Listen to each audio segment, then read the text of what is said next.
है कि एसआईआर सही है, एसआईआर करना चाहिए। गांधी मैदान से शुरू हुआ तो इसका एक तो असर क्या हुआ, आपने पूछा चुनाव पर क्या। एक इसका सबसे बड़ा है पूरा कार्यक्रम राहुल गांधी का व्यक्तिगत कार्यक्रम बन के रहा। कहीं राजद का झंडा था, कांग्रेस का झंडा तो हर जगह था, यूथ कांग्रेस के वर्कर सब सड़क पर दिखे और एनडीए भी एक्टिव है सब जगह, अपना उसका कार्यक्रम जिला में हो रहा है। लेकिन महागठबंधन के तरफ से ये एक महाअभियान मैं इसको देखता हूँ। इस बार कांग्रेस की सीट घटनी है और अब सीट की आखिर दुकानदारी होगी ना, कांग्रेस नेशनल पार्टी के अभियान का एक असर होगा। इस चुनाव में मतदाताओं में जागरूकता जगेगी। महागठबंधन की वोटर अधिकार यात्रा 17 दिनों के बाद कल उसका समापन हो गया।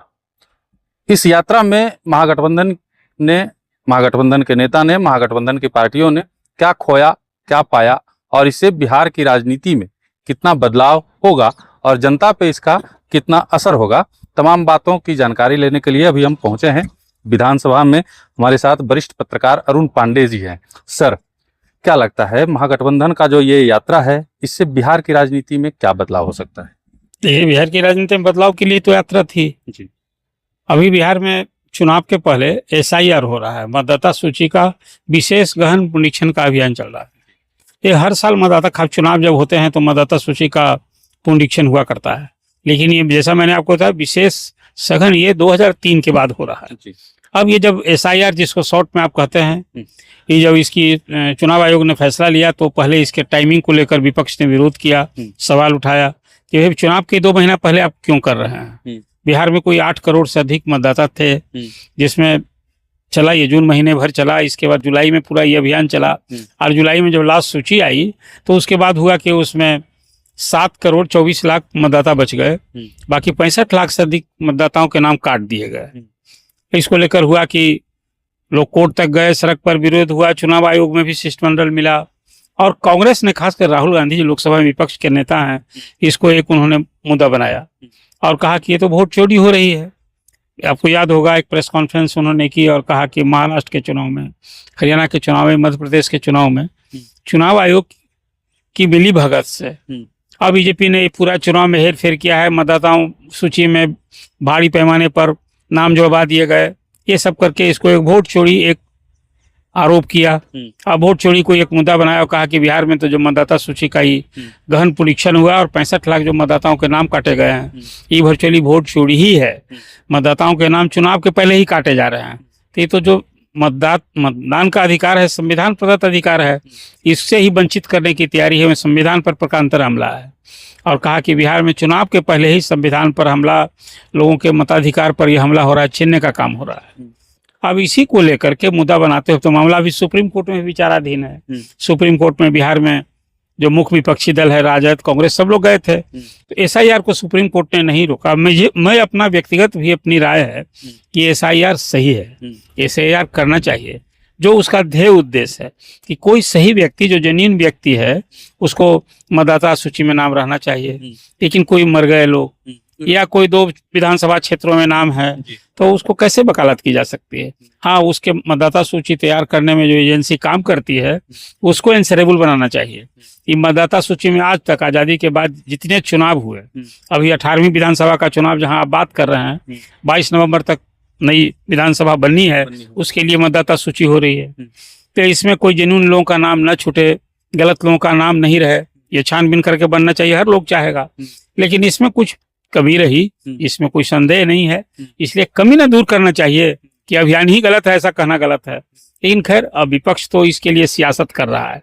मैं सियासत इसलिए कर रहा हूँ कि 16 दिन की यात्रा के बाद 17 दिन जो आपने बात बताई कि कल पटना में मार्च हुआ, गांधी मैदान से शुरू हुआ, तो इसका एक तो असर क्या हुआ, आपने पूछा चुनाव पर क्या। एक इसका सबसे बड़ा है पूरा कार्यक्रम राहुल गांधी का व्यक्तिगत कार्यक्रम बन के रहा। भले महागठबंधन का बैनर था और महागठबंधन में शामिल, बिहार में महागठबंधन कहते हैं, राष्ट्रीय स्तर पर वो इंडिया मोर्चा है, इंडिया अलायंस जिसको आप बोलते हैं। इसमें एक इस महागठबंधन से फायदा विपक्ष को ये मिला कि महागठबंधन में शामिल दल, या कहे कि इंडिया अलायंस में शामिल जो दल है, अब एकजुटता दिखाई लोगों ने। इसमें टीएमसी का भी प्रतिनिधि यूएस पठान एमपी जो है वो भी आए, संजय राउत भी आए, और फिर झारखंड के चीफ मिनिस्टर आए और कांग्रेस शासित राज्यों के सभी मुख्यमंत्री आए, कांग्रेस के अध्यक्ष मल्लिकार्जुन सहित सभी नेता आए, अखिलेश यादव भी आए और तेजस्वी तो साथ साथ सहयात्री के रूप में ही चल रहे थे। तो एक तो एकजुटता दिखी। चुनाव के पहले एक ही बड़ा अभियान था विपक्ष का, ये जी सियासत भी है, तो मतदाताओं को ही ना पहुंचना था। तो 22 जिलों 25 जिलों से यात्रा 1300 किलोमीटर की यात्रा रही। इसमें जहां कहीं भी राहुल गए कहीं तो भीड़ भाड़ भी अच्छी देखी गई। तो संवाद, जो पॉलिटिकल पार्टी कोई कार्यक्रम करती है जनता से कनेक्ट करने के लिए, संवाद करने के लिए, तो जहां जहां से यात्रा गुजरी वो तो निश्चित रूप से वहां के लोग भी जुटे थे। कोई थोड़े दिल्ली या पंजाब से लोग लाए गए थे। तो एक तो ये मुझे लगा कि पीपुल्स कनेक्ट भी हुआ है और सबके जो जनाधार हैं, कहीं वाम दल का माले का झंडा ज़्यादा था, कहीं राजद का झंडा था, कांग्रेस का झंडा तो हर जगह था। यूथ कांग्रेस के वर्कर सब सड़क पर दिखे। और राहुल गांधी ने इस पूरा, जैसे वो भारत न्याय यात्रा, भारत जोड़ो यात्रा जो एक उन्होंने शुरू किया था, उसी पैटर्न पर ये यात्रा थी जिसमें राहुल खुद कंटेनर में रहते थे। आपने सब कुछ देखा है। तो चुनाव के पहले एक सघन यात्रा का एक तो उद्देश्य हुआ कि अब तक कोई और कार्यक्रम, प्रधानमंत्री हर महीने आ रहे हैं, हर महीने बिहार को योजनाओं की सौगात देते हैं और एनडीए भी एक्टिव है सब जगह, अपना उसका कार्यक्रम जिला में हो रहा है। लेकिन महागठबंधन की तरफ से ये एक महाअभियान मैं इसको देखता हूँ।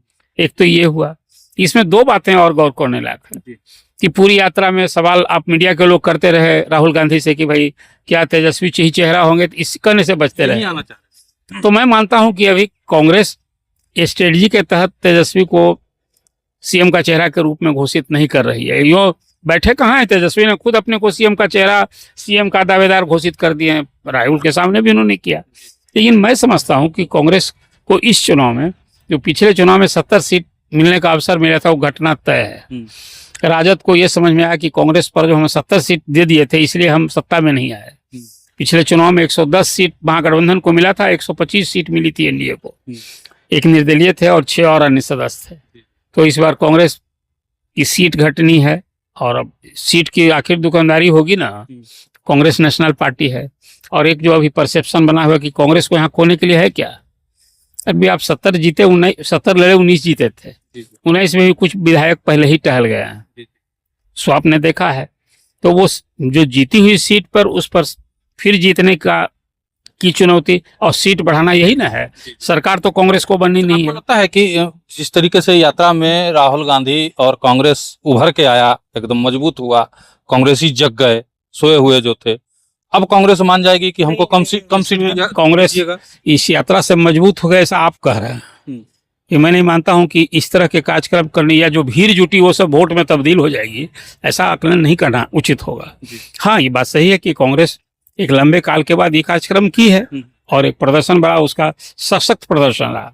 आज जो लोगों को, मतदाताओं को, लोगों को जो संदेश देना था, इस संदेश का असर भी क्या रहेगा ये तो चुनाव में ना पता चलेगा। कि एक टेम्पो बना रहेगा, वोटर की चोरी हो गई, जो मत जिनका नाम कट गया है जरूर है, उनकी तो शिकायत रहेगी कि देखिए चुनाव के पहले मेरा नाम कट गया है।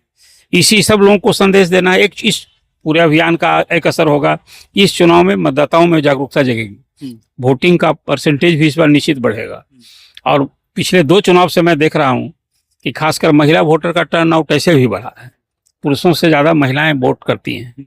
तो ये पूरा यदि आप कहेंगे तो मैं ये मानता हूँ कि राहुल की ये बिहार की ये यात्रा, वोटर्स अधिकार यात्रा इन माने में, और इसको अब राष्ट्रीय मुद्दा उन्होंने बना दिया। कांग्रेस ने इसको कहा कि देश भर में अभियान छेड़ेंगे। भैया कई बातें ऐसी भी हुई है यात्रा में जिसको लेकर के नुकसान भी तो उठाना पड़ सकता है महागठबंधन को। जैसे पीएम मोदी को गाली का जो विवाद हुआ, या फिर जानकी मंदिर जो नहीं गए राहुल गांधी, दूसरे मंदिर गए, सीता मंदिर, लेकिन जो जन्मस्थली था पुनौरा धाम में वहां नहीं गए। तो खास वर्ग में उसको ये 2 चीजें, ये सब एक जो इस सभा में एक सभा मंच से प्रधानमंत्री को गाली दी गई उनकी माता के नाम के, इससे अधिक निंदनीय तो कुछ हो ही नहीं सकता है।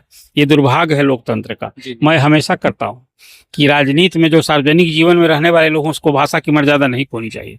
और नेता ही यदि भाषा की मर्यादा खोते रहेगा तो कार्यकर्ता लेवल पर तो आपने देखा कि अब जो कुछ हुआ है, ये लोकतांत्रिक व्यवस्था के चुनाव के पहले से बड़ा दुर्भाग्य कुछ हो ही नहीं सकता।